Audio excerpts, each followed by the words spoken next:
เมื่อหลายคนได้ยินเกี่ยวกับทฤษฎีบิ๊กแบงหนึ่งในคำถามทำอิฐที่เฮามักจะได้ยินก็คือแล้วบิ๊กแบงมันเกิดขึ้นอยู่ไสในห้วงจักรวาลแห่งนี้คำตอบคือความจริงแล้วบิ๊กแบงนั้นมันเกิดขึ้นทุกหนทุกแห่งเพราะบ่ว่าจะอยู่ส่วนใดของจักรวาลทุกจุดคือบิ๊กแบงที่เป็นแบบนั้นก็เพราะตัวจักรวาลเองในขณะนั้นมันมีขนาดที่น้อยหลาย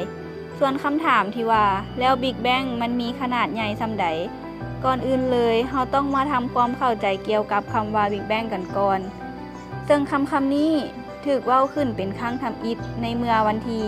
18 มีนาปีคศ 1949 ผ่านสถานีวิทยุกระจายเสียงช่อง 3 ของ BBC โดยชายที่มีชื่อว่าเฟร็ดฮอยเอาเข้าแท้ๆแล้วมันเป็นชื่อเอิ้นที่บ่ถูกต้องอย่างหลายแถมนักดาราศาสตร์ส่วนหลายในสมัยนั้นกับบ่ค่อยมักกับคำนี้เลยเพราะอันดับทำอิฐเลยก็คือ 1. มันเป็นชื่อเอิ้นที่มาจากเฟร็ดฮอยซึ่งเป็นหนึ่งในบุคคลที่มีแนวความคิดคัดค้านหลายกับทฤษฎีกำเนิดจักรวาลและเป็นผู้ที่สนับสนุนทฤษฎีจักรวาลคงตัวอย่างเปิดเผย 2. มันบ่ได้บิ๊กหรือใหญ่อย่างเลยและบ่ได้มีการระเบิดอย่างที่เข้าใจกันนำซึ่งต่อมาภายหลังจากการค้นพบการแพร่รังสีไมโครเวฟพื้นหลังของจักรวาลเมื่อปีคศ 1960 โดยอาโนอัตลันเพนเซียและโรเบิร์ตวินสันที่ได้เผยให้เห็นถึงการมีอยู่ของดาราจักรยุคทำอิฐและเคซาอยู่เป็นจำนวนหลายก็เฮ็ดให้ทฤษฎีกำเนิดจักรวาลจากจุดเดียวได้กลายมาเป็นที่ยอมรับกันอย่างกว้างขวางนับแต่นั้นแม่นหยังมาก่อนบิ๊กแบงนักปรัชญายุคทำอิฐเคยกล่าวเอาไว้ว่าบางสิ่งเกิดขึ้นมาจากการบ่มีหยังเลยได้แนวใดซึ่งในปัจจุบันนักวิทยาศาสตร์ก็พบว่ากฎฟิสิกส์สมัยใหม่เบิ่งคือจะยอมรับในสิ่งนั้นนั่นก็คือมันมีความเป็นไปได้ที่ทุกอย่างในจักรวาลจะมีจุดเริ่มต้นขึ้นมาจากความบ่มีหยังและนี่จึงเป็นอุปสรรคที่ใหญ่ที่สุดอย่างหนึ่งในการพยายามทำความเข้าใจบิ๊กแบงอย่างแรกเลยก็คือเราต้องมาสนใจเกี่ยวกับหลักฐานที่ว่าบางสิ่งจะสามารถถูกสร้างขึ้นจากการบ่มีหยังเลยจักอย่างได้แนวใดดังนั้นมันจึงเป็นการยากที่สุดที่เราจะพัฒนาถึงแห่งการเสกสรรของสิ่งต่างๆในยุคเริ่มทำอิฐได้นั่นก็คือจากสิ่งที่บ่มีหยังเลยก็ได้นำพาเราไปสู่ภาวะของความหนาแน่นที่บ่ฮู้จบอุณหภูมิที่บ่ฮู้จบและความแห้งที่บ่ฮู้จบกำเนิดจักรวาลจากความว่างเปล่าณจุดเริ่มต้นของเวลาจักรวาลปรากฏตัวขึ้นสู่การมีตัวตนจากการบ่มีหยังเลยจักอย่างไปสู่ทุกๆสิ่งได้แต่ทุกสิ่งที่ว่านั้นก็คือจุดเดียวของพลังงานบริสุทธิ์ที่หนาแน่นซึ่งมีขนาดน้อยอย่างบ่ฮู้จบและฮ้อนเหนือจินตนาการนี่จึงเฮ็ดให้การขยายตัวของจักรวาลในจุดเริ่มต้นของเวลาจึงกลายมาเป็นหยังที่ยิ่งใหญ่หลายและนำมาซึ่งการมีตัวตนของมวลสารและพลังงานทั้งหลายจุดน้อยๆของ1ส่วนเศษพันล้านในหน่วยซังติเมตรของพลังงานอันบ่มีขีดจำกัดนี้ทุกสิ่งถูกบีบหัดให้ร้อนและหนาแน่นอย่างเหลือเชื่อจุดพลังงานดังกล่าวมันบ่แม่นสารเลยโดยซ้ำซึ่งขณะนั้นมันเป็นเพียงแต่ก้อนพลังงานที่ร้อนเป็นค่าอนันต์และกฎฟิสิกส์ใดๆก็ตามในปัจจุบันก็บ่สามารถใช้ได้กับจักรวาลขณะเป็นจุดพลังงานอันเดือดพล่านนี้แต่ภายหลังการขยายตัวอย่างฉับพลัน ที่ว่ากันว่าเพียงแต่1วินาทีทำอิฐจักรวาลของเฮาก็มีขนาดใหญ่ถึง 1,000 ล้านกิโลเมตรแล้วจากนั้นกฎฟิสิกส์ต่างๆที่เฮาค้นพบในปัจจุบันจึงเริ่มปรากฏขึ้นโดยแรงทำอิฐที่ก่อตัวขึ้นมาเป็นโครงสร้างของจักรวาลก็คือแรงดึงดูดซึ่งช่วงเวลานั้นแรงดึงดูดถือว่าเป็นแรงสำคัญที่สุดที่จะสามารถกำหนดชะตากรรมของจักรวาลว่าจะดำเนินต่อไปในทิศทางใดเส้นหากแรงดึงดูดมีปริมาณน้อยเกินไปทุกสิ่งในจักรวาลก็ลอยแยกออกจากกันอย่างไววาจนดาราจักรบ่สามารถรวมตัวกันขึ้นมาเป็นรูปทรงได้และหากจักรวาลมีแรงดึงดูดหลายเกินไปทุกสิ่งก็จะลงตัวในหลุมดำดังนั้นการจะสร้างจักรวาลที่เหมาะสมและพอดีออกมาได้จึงจำต้องอาศัยการปรับแต่งค่าที่ละเอียดอ่อนหลายซึ่งถือว่าโชคดีที่จักรวาลของเฮาได้ถูกสร้างขึ้นมาอย่างสมดุลภายในบิ๊กแบงแห่งนี้การที่อวกาศขยายตัวออกอย่างฉับพลันในช่วงทำอิฐผลจากการประเมินค่าก็บอกกับเฮาว่ามันมีอัตราไวกว่าแสงจึงเฮ็ดให้ผู้ที่ศึกษาดาราศาสตร์ทั่วไปหลายคนจึงอดที่จะสงสัยบ่ได้ว่าแล้วมันบ่ผิดกฎฟิสิกส์บ่ที่บอกว่าบ่มีหยังจะสามารถเคลื่อนที่ได้ไวกว่าอัตราความไวแสงซึ่งแท้จริงแล้วกฎฟิสิกส์บ่ได้ผิดหากเป็นสารที่มีมวลสารในขอบจักรวาลแห่งนี้มันถูกต้องแล้วที่บ่สามารถมีสิ่งใดไปได้ไวกว่าอัตราความไวแสงแต่ถ้าเป็นข้อยกเว้นสำหรับพื้นที่สกัดความว่างเปล่าแต่สาเหตุที่มันไปไวกว่าแสง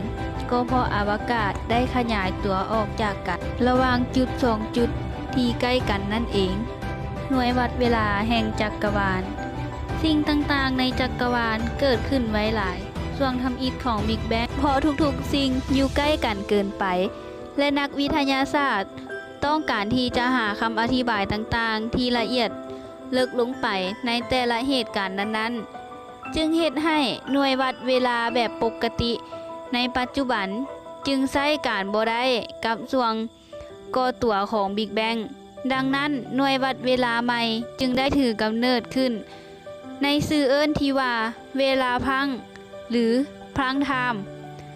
ซึ่งหน่วยวัดเวลานี้คือหน่วยวัดในทางกลศาสตร์ควอนตัมที่มีความละเอียดอย่างถึงที่สุดจนเกินขอบเขตสัญชาตญาณในการรับรู้ของสมองมนุษย์จะจินตนาการถึงได้เพื่อให้เห็นถึงจำนวนตัวเลขอันมหาศาลของความละเอียดอ่อนนี้ในความหมายของเวลาพังก็คือช่วงเวลาที่แสงเคลื่อนที่ผ่านไปในสุญญากาศเป็นระยะทางหนึ่งความยาวพลังว่ากันว่าเมื่อเฮากระพริบตา1ครั้งเวลาของพลังจะเดินทางไปได้หลายถึง550,000 ล้านของเวลาพังซึ่งจากจำนวนตัวเลขค่าอันมหาศาลนี้ก็บอกกับเฮาได้เป็นอย่างดีว่าเฮาสูญเสียเวลาไปซ้ำใดแล้วกับการกระพริบตา1ครั้งโดยช่วงทำอิฐของจุดพลังงานบิ๊กแบงก็พบว่ามันหาก็มีอายุอยู่เพียงบ่เท่าใดเวลาพังเท่านั้นหากเทียบกับค่าสูญเสียเวลาของการกระพริบตาและภายหลังการขยายตัวออกอย่างฉับพลันและหุนแรงของมวลสารพลังงานบริสุทธิ์ก็เฮ็ดให้อวกาศสามารถไปได้ไกลกว่าอัตราความไวแสงแบบเทียบกันบ่ติดและบ่เท่าใดเวลาพังต่อจากนี้จักรวาลในแบบที่เฮาฮู้จักก็จะถือกำเนิดขึ้นโดยเสี้ยววินาทีทำอิฐภายหลังการก่อตัวของบิ๊กแบงจากขนาดที่น้อยกว่าอะตอมเดียวๆก็สามารถใหญ่โตเพิ่มขึ้นมาได้จนมีขนาดพอๆกับฝ่ามือของคนเฮาแต่ที่ว่าในอีกเสี้ยววินาทีที่ถัดมาเฮาก็จะพบ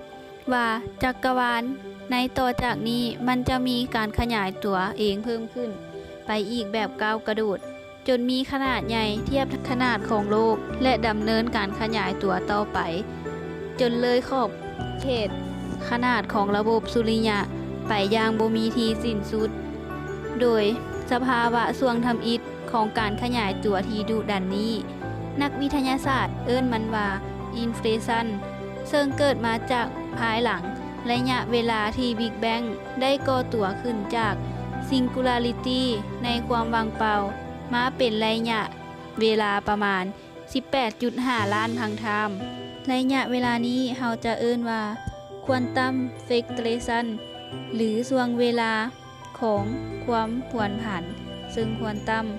มันคือปรากฏการณ์ที่สถานะทางควอนตัมที่วางในอากาศได้เกิดการเปลี่ยนแปลงไปในห่วงเวลาสั้นๆตามหลักความบ่แน่นอนของ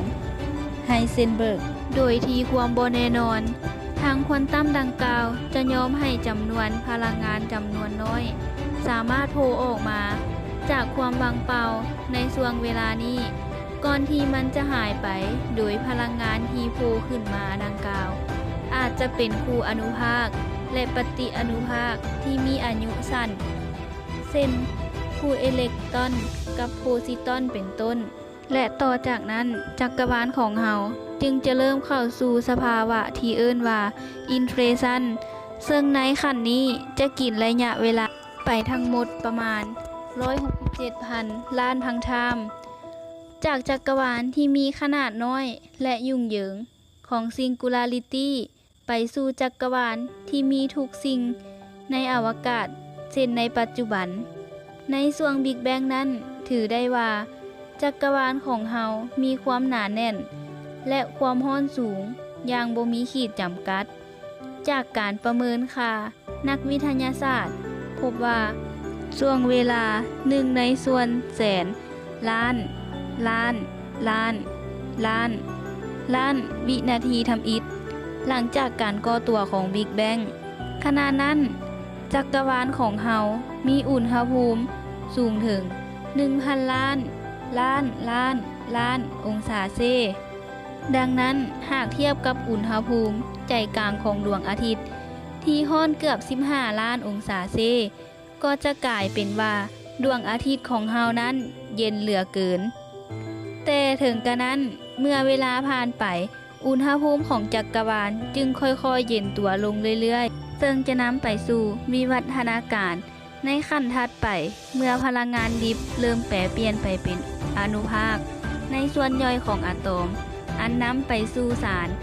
ในยุคทำอิฐของจักรวาลการเปลี่ยนแปลงพลังงานกลายเป็นสารนี้บ่แม่นเรื่องใหม่อย่างเลยเพราะมันได้ถูกค้นพบมาแล้วร่วม100 ปีโดย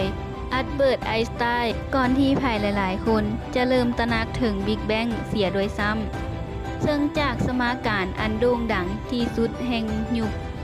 อย่าง E เท่า mc กำลังสองของไอน์สไตน์ก็ได้ทำนายบิ๊กแบงเอาไว้ว่าพลังงานบริสุทธิ์นั้นจะสามารถเปลี่ยนแปลงไปเป็นสารได้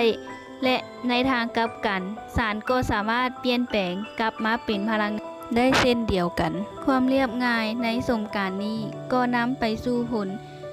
มลพิษที่รุนแรงสะเทือนโลกอย่างระเบิดปรมาณูที่จะเห็นได้ว่าด้วยมวลสารเพียงเล็กน้อยนั้นสามารถแปรเปลี่ยนไปเป็นรัศมีทำลายล้างสูงของระเบิดในชั่วกระพริบตาได้แต่กลับกันในช่วงเวลาก่อกำเนิดจักรวาลเมื่อบิ๊กแบงได้เฮ็ดสิ่งที่ตรงกันข้ามนั่นก็คือได้เปลี่ยนแปลงพลังงานให้กลายเป็นอนุภาคย่อยของสารแทนหมายความว่าช่วงทำอิฐของการกำเนิดจักรวาลจึงบ่จำเป็นต้องมีสารมาก่อนเลยก็ได้เพราะพลังงานบริสุทธิ์จำนวนมหาศาลที่อัดแน่นกันอยู่บอนนั้นก็เพียงพอแล้วที่จะเปลี่ยนรูปให้กลายเป็นอนุภาคสรุปจากทฤษฎีบิ๊กแบงจะเห็นได้ว่าจุดพลังงานบริสุทธิ์ยุคทำอิฐมันบ่ได้ใหญ่หรือมีการระเบิดดังที่ใช้ชื่อเอิ้นมันเลยเพราะตอนนั้นพลังงานทั้งหมดถูกอัดแน่นเบียดเสียดกันอยู่ในพื้นที่จำกัด และมีอุณหภูมิร้อนอย่างให้ขีดจำกัด แต่ด้วยความบ่เสถียรของจุดพลังงานดังกล่าว จึงนำไปสู่การขยายตัวอย่างสลับพันขึ้น หรือเอิ้นว่าอินเฟลชันจนกลายมาเป็นจักรวาลดังที่เฮาเห็นกันอยู่ทุกวันนี้ ส่วนคำถามที่ว่าแล้วแม่นหยังมาก่อนบิ๊กแบงซึ่งคำตอบที่ได้รับการยอมรับที่สุด ขณะนี้ก็บอกกับเฮาว่า มันคือความว่างเปล่า ส่วนคำถามถัดไป จะยิ่งใหญ่กว่านั้นก็คือ แล้วเป็นหยังจึงมีบิ๊กแบงเกิดขึ้น